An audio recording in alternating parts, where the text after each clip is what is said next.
প্রত্যেকটা জীবিত মানুষের পানি প্রয়োজন আছে। যে কোনো জীব সে পানি ছাড়া বাঁচতে পারে না। এটাও সিডো এও জীব, এর ভিতরে পানি আছে। এখন এর ভিতরে কতটুকু পানি থাকতে পারবে? এর ভিতরে পানি না থাকলে হবে না, আবার পানি যদি আমি সব বের করে নিই তাহলে সে বেঁচে থাকবে না। এর মধ্যে ততটুকু পানি আমি বের করে নেব যতটুকু পানি তার ইন্টারসেলুলার স্পেসে আছে। ইন্টারসেলুলার স্পেসে যে পানিটা থাকে সেই পানিটা হার্মফুল পানি।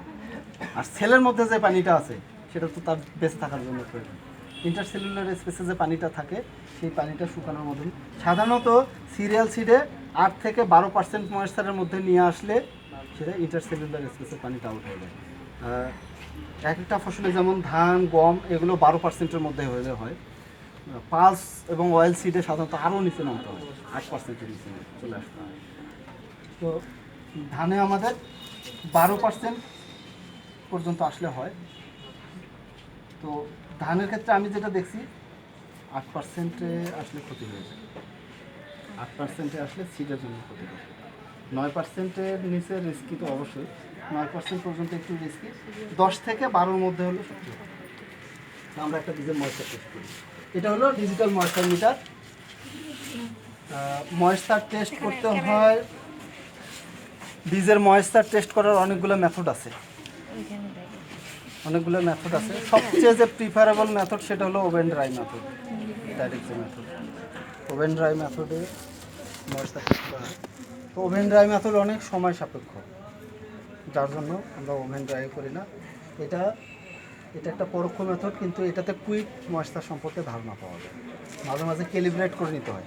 এ তো পাখির মতো, একে যা শেখায় দেওয়া হয়েছে সে তাই বলবে। ইলেকট্রিক্যাল কন্ডাক্টিভিটি, এই যে আমাদের যে টেস্ট কাপ আছে এর মধ্যে যখন বীজ দিয়ে আমরা বীজটাকে একটা নির্দিষ্ট প্রেশার দিয়ে এখানে সুইচ দেবো, এর মধ্যে ইলেকট্রোম্যাগনেটিক একটা জোন তৈরি হয়। সেখান থেকে ইলেকট্রিক কন্ডাক্টিভিটির ইয়েটা যায় সেন্সরের মাধ্যমে, এই তার দেওয়া যায় এর ইয়েটা, সেখান থেকে ছেড়ে রেজাল্টটা একটা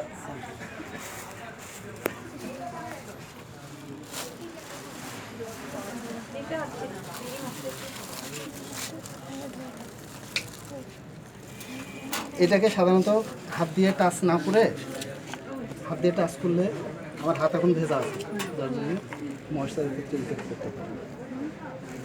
হাত দিয়ে টাচ না করে যে কোনো কিছু এটা দিয়ে টাচ করতে হবে যেন মানে ময়েশ্চারের উপর ইফেক্ট যেন না করে। এখানে দিলাম, দেওয়ার পরে এখানে একটা নির্দিষ্ট প্রেশার দেবো। পেডি লং রেনের ক্ষেত্রে 550 প্রেশার দিতে হবে। এটা হলো সিলিন্ড্রিক্যাল স্কেল, এটা হলো ভার্নিয়ার স্কেল। এটা একবার ঘুরালে এটা 0.5 পর্যন্ত যায়, এটা দুইবার ঘুরালে 1 ঘর যায়।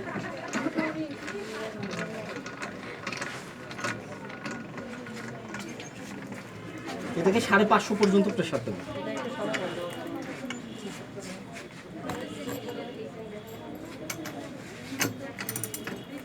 এটা সুইচটা দেওয়া আছে।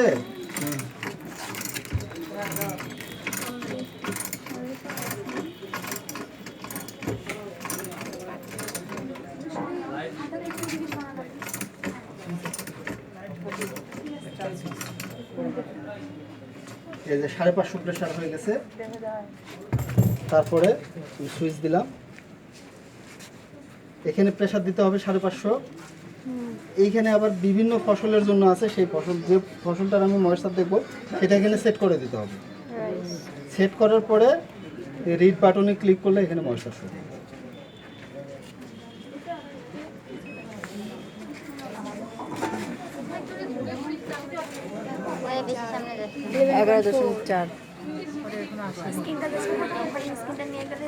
দুই একজন দেখেন না, সবার দেখার দরকার নাই। ভবিষ্যতে সুযোগ হলে সবাই দেখতে পারবেন। এখানে রিড বাটনে ক্লিক করলে ও ময়েশ্চার শো করবে।